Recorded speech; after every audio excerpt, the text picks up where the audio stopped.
Herzlich willkommen zu einem neuen Video von der Firma BTM Turbo. Und zwar, um was geht es heute? Heute verbauen wir an dem RSQ8 unsere Abgasanlage und da haben wir gedacht, jetzt machen wir einfach mal ein Einbauvideo, um das Ganze ein bisschen zu verfolgen, was man halt alles so machen muss. Ich sag mal, das Wichtigste an der ganzen Anlage ist, wie man die Klappensteuerung oder allgemein die Verkabelung, sage ich mal, vornimmt.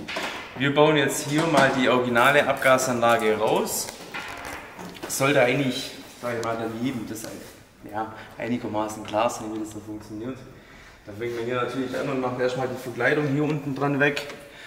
Und was ich dann auch immer relativ gleich am Anfang mache, ist immer gleich die originalen Stellmotoren abstecken, bevor es dann nachher an den Kabel hier hängt. Und ja, dann geht es Step für Step weiter. Das machen wir gleich. So. Und ja, jetzt ist das Hauptding machen wir jetzt hier weg. Dann die Schellen vorne dran. Und ja, der wichtigere Teil ist nachher der Einbau.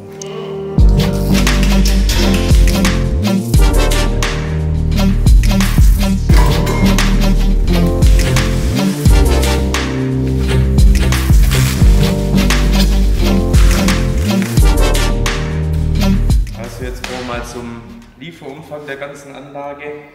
Besteht natürlich aus einem Endtopf, einem Mittelrohr. Das hier ist unser wunderschöner Endtopf. Unser Mittelstück und hier auch ganz wichtig mit unserer mittleren Klappe. Dann haben wir hier dreimal die Stellmotoren, die Steuerung dafür, Verbindungsschellen und dann hinten noch die zwei Endstücke, die wo nachher in der originalen Blende quasi positioniert werden. Genau. Jetzt erkläre ich hier aber gleich mal was vorab, was wir immer machen. Kommt immer darauf an, wann die Anlage versendet wird oder nicht. Ab und zu mache ich so, dass dann die Stellmotoren schon vormontiert sind. Hier jetzt in dem Fall nicht. Da ist immer ganz wichtig darauf zu achten.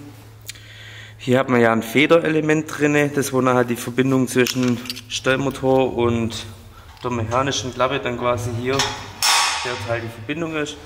Und da ist wichtig, dass man das quasi so rum montiert und der Federteil zur Klappe runter. Das ist eigentlich so das Einzige auf das, was man jetzt hier erstmal achten muss. Und dann klar, nachher kommen wir dann zum Ausrichten der ganzen Abgasanlage und dann zum Hauptteil Verkabeln von dem ganzen Zeug hier. Das Einzige, was wir von der originalen Abgasanlage übernehmen, sind die Halter natürlich. Die schönen Gummis, die brauchen wir natürlich auch für unsere Abgasanlage. Mit unserer wunderschönen Zange funktioniert das natürlich auch. Die kannst du eigentlich fast mal zeigen. Ich glaube, da mühen sich viele Leute ab. Ist tatsächlich von KS, ja. Aber die ist schon, hat mir schon einigen Stress erspart.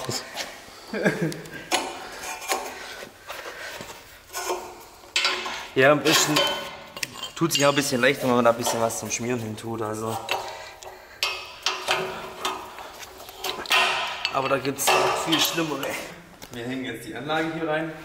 Und zwar.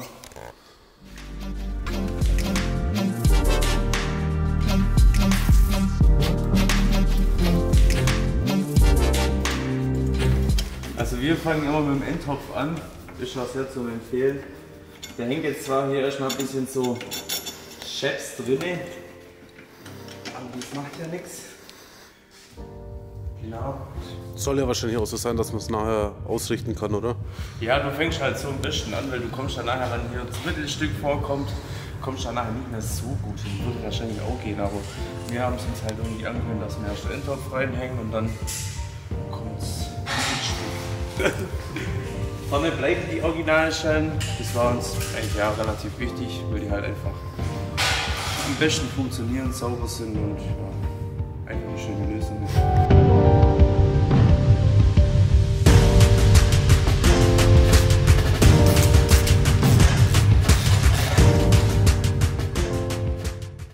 Also, wir sind jetzt soweit fertig mit der Anlage reinhängen. Und dann ist so ein kleiner Hinweis. Auch zum Ausrichten her, das hat man ja vorhin gesehen, dass der hier so hängt. Man kann quasi den Endtopf hier hinten dann so eindrehen und da stellt man dann quasi das Maß hier zu der Strebe, sage ich mal, ein. Und dann laufen auch die, sag ich mal, ja, die Endrohre sauber dann raus. Hier in die Endrohre rein. Ja, die Rohre, sage ich mal, ja. Und sonst, ja, wir machen es halt immer so, dass die Schellen ja, schön hinten sitzen, dass man es einfach, wenn man hinterher fährt, nicht so sieht.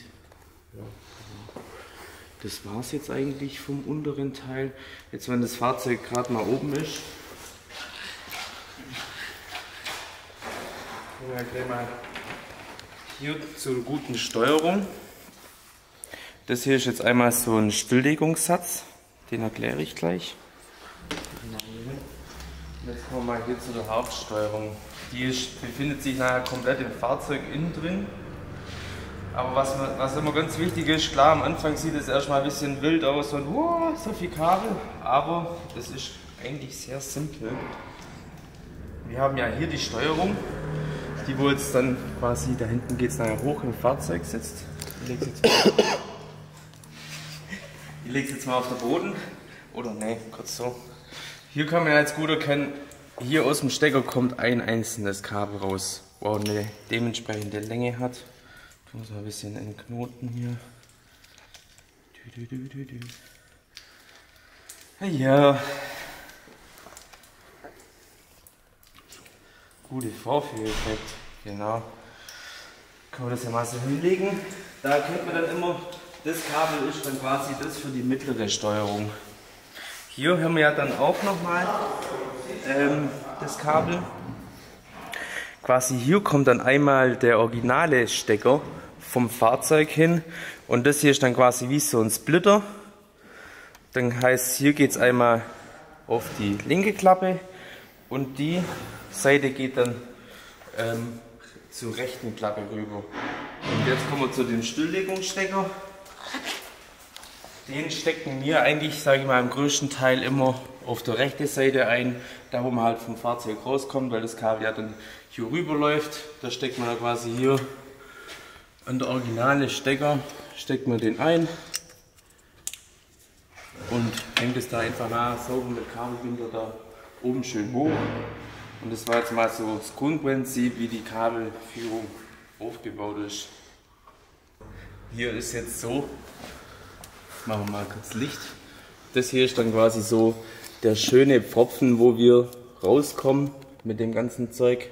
Haben wir jetzt gerade gesagt, das bietet sich an, weil das Fahrzeug noch oben ist. Da kommen wir dann komplett raus und ja, jetzt gehen wir zum Innenraum weiter, was da alles so weg muss. Hier muss jetzt die ganzen Seitenverkleidung weg. Sieht nachher auch relativ dramatisch aus, aber ist auch halb so wild. Da fangen wir jetzt mal an. Hier, was da alles so raus muss. Hier ist eine Schraube versteckt hinter der Abdeckung.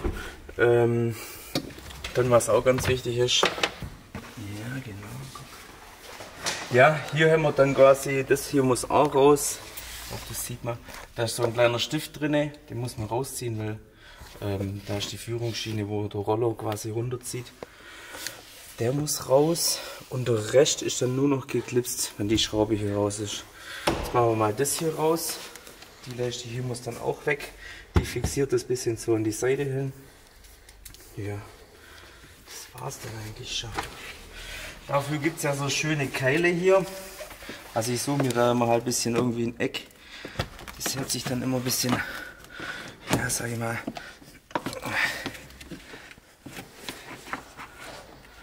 schlimmer als es ist, aber guck, das war's schon.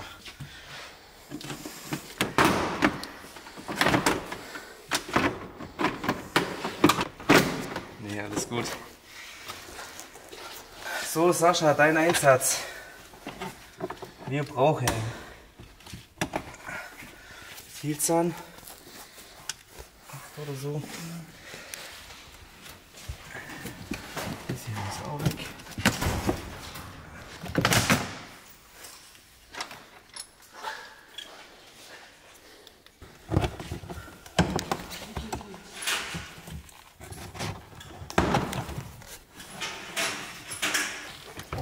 Ja,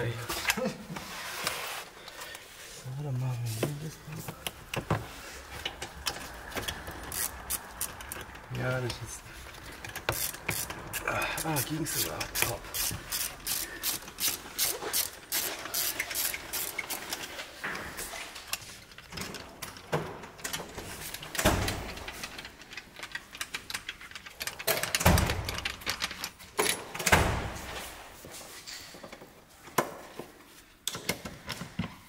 So, das ist das gute Stück.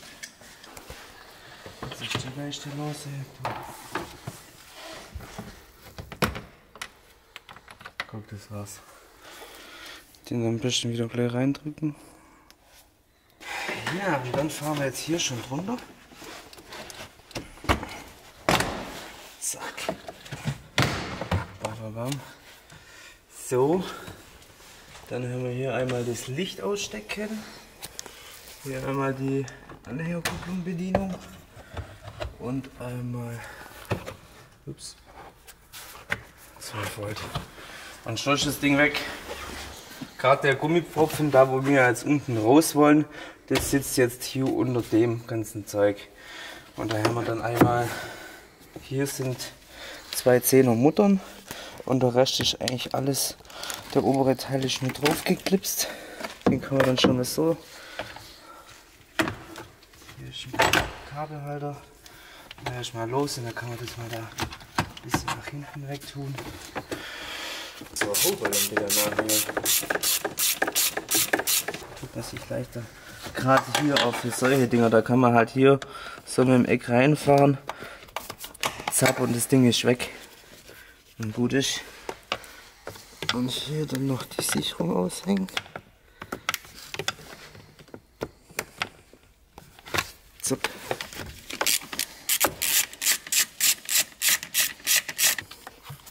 So, das auf Seite. Zapp.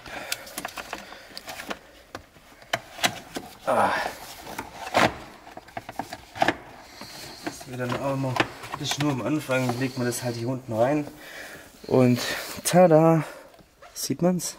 Da unten ist jetzt unser Gummiteil, da machen wir jetzt hier ein schönes, einen Schlitz rein, ziehen dann die ganze Kabel jetzt mal durch und zum Schluss wird das natürlich schon alles wieder sauber abgedichtet, dass da kein Wasser reinkommt, das ist sehr wichtig.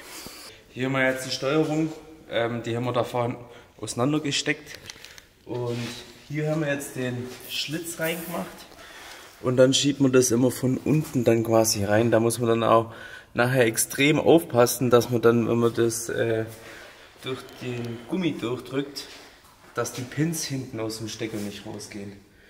Genau, jetzt tun wir das mal hier. Gut, ich habe jetzt hier mal die Kabellänge dann schon so weit nach oben reingeschoben. Jetzt kann man ja sehen, das hier ist jetzt das Kabel, wo nach vorne zur mittleren Klappe geht. Und hier haben wir ja jetzt das Verbindungsstück. Einmal mit dem Teil, muss man blau rüberkommen, dann kann man das gut sehen. Und an dem kann man sich dann relativ gut orientieren, da schiebt man das so weit hoch ungefähr. Und dann kann man jetzt hier, da geht dann quasi das originale Signal rein.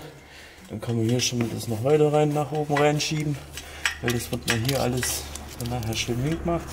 Und dann hat man ja jetzt von dem Stück, das kommt da quasi jetzt auf die Klappe hier. Zapp. Da, das hier wird dann alles noch schön verlegt. Und jetzt kommt der Teil, der wo dann quasi auf die andere Seite rüber geht. Das legen wir dann immer hier. Wir gehen dann immer hier dazwischen durch. Ich weiß nicht, ob man das sieht. Der hier über dem, da ungefähr. Da oben haben wir ja so einen Spalt, da schieben wir das immer durch. Können wir ja gerade mal machen. Ja, ist immer ganz wichtig zum Gucken, dass man überall von Bauteile, wo warm werden, wegbleibt. Gerade von der Abgasanlage, Antriebswellen, Kardanwelle. Nicht, dass da mal dann irgendwas passiert, wo man nicht möchte.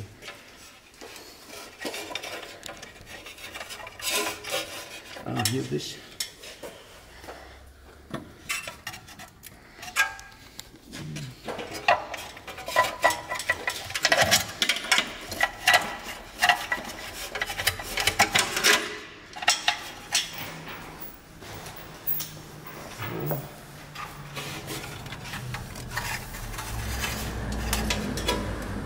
du. Dann hier ist normalerweise so ein, den haben wir schon weggeschraubt, so ein Hitzeschutz von Kompressor drüber. Da gehe ich dann immer, ja, sage ich mal, hier hinten rüber, dann einmal hier durch. Und dann kann man hier quasi schon an die andere Klappe das anstecken. Zack, und dann wird die auch versorgt. Klar, das dann hier jetzt alles schön mit Kabelbinder, hier einmal festmachen. Und dann machen wir es so, wenn wir an der Klappe eingesteckt haben, dann quasi immer das überschüssige Kabel versuchen wir dann immer entweder alles in den Innenraum reinzuschieben oder, sag ich mal, unter dem Fahrzeug sauber zu verstauen. Und hier haben wir jetzt den Teil mit dem Stilllegungssatz oder halt dem Stillstecker. Und das wird jetzt nur hier oben dann auch noch schon festgemacht. Jetzt kommen wir zu der mittleren Klappe. Ich denke mal, das mit Festmachen, das sollte jetzt mal jedem klar sein. Bloß ist immer wichtig, dass man halt zeigt, ja, wie wir das Ganze verlegen und wo. Und da kommen auch noch ein bisschen Fragen auf. Da gehe ich dann jetzt hier über der Achse drüber.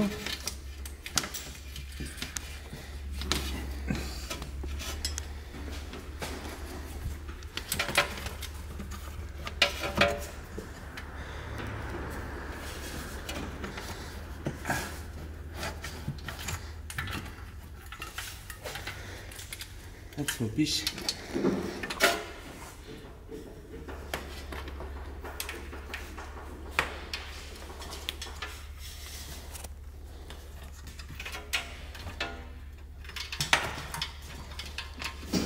Schnell so.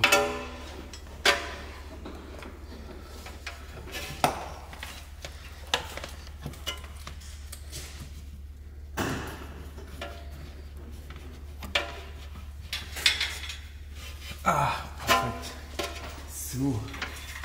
Hier ist dann auch ganz wichtig, dann hier auch wieder über die Achse drüber, weil hier haben wir ja die Antriebswelle. Zack. Dann können wir die hier schon mal einstecken. Ja, dann fixiere ich es hier einmal an der Bremsleitung hier einmal dran und dann natürlich hier in dem anderen Befestigungsmöglichkeiten, aber halt immer schön, dass man hier von den ganzen angetriebenen Bauteile weg ist. Genau. Das wäre es jetzt. Wie gesagt, ich verlege jetzt mal das hier nochmal schön. Hier mache ich es dann auch so. Jetzt sieht man ja, man hat jetzt hier ein bisschen Kabellänge übrig von der mittleren Klappe. Und den Rest schiebt man natürlich dann in den Raum rein. Weil da stört es nachher am wenigsten.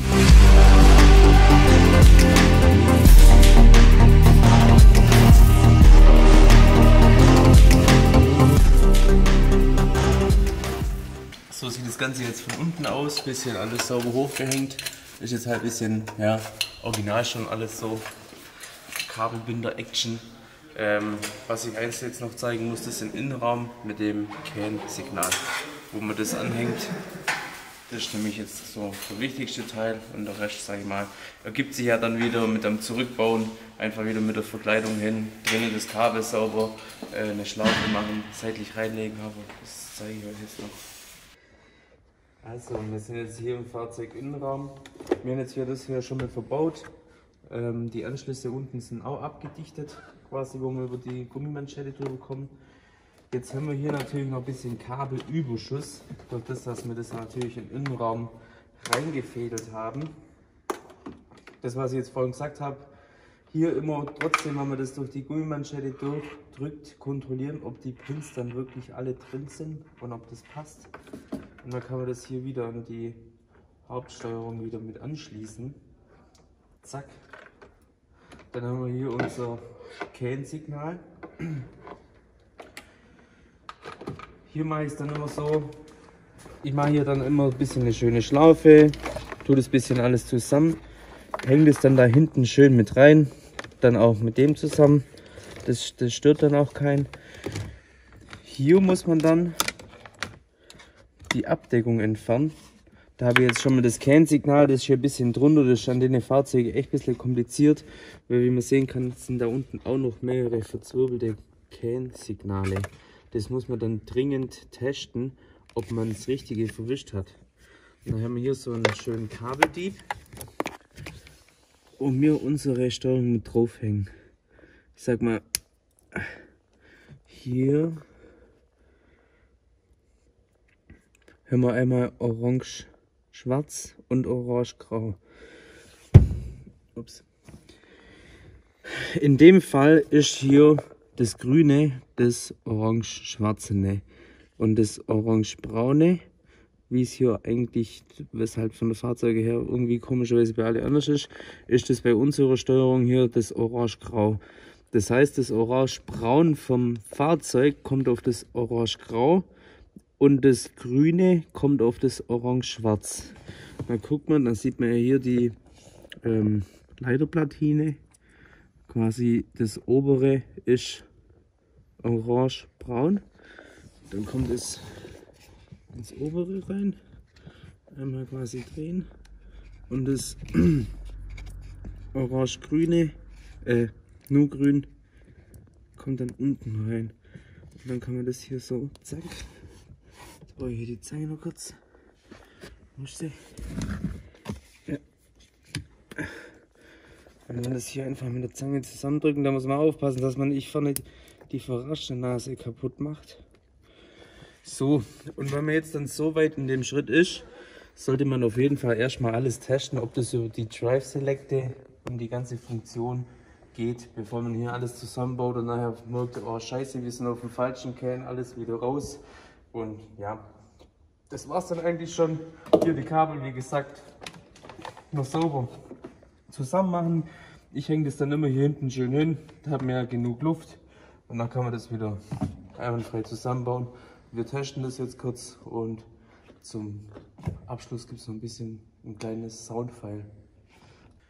Also Verkleidungen sind komplett alle wieder drin.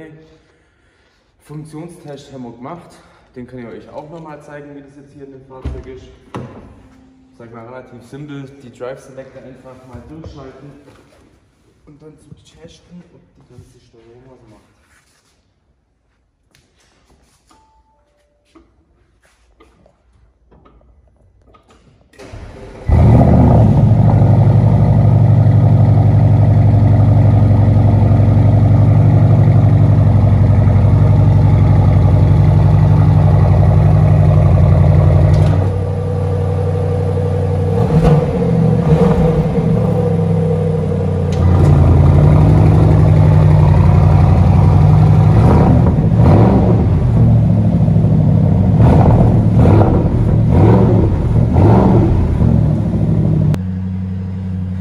Hier gut sehen kann, Komfort, Klappen geschlossen,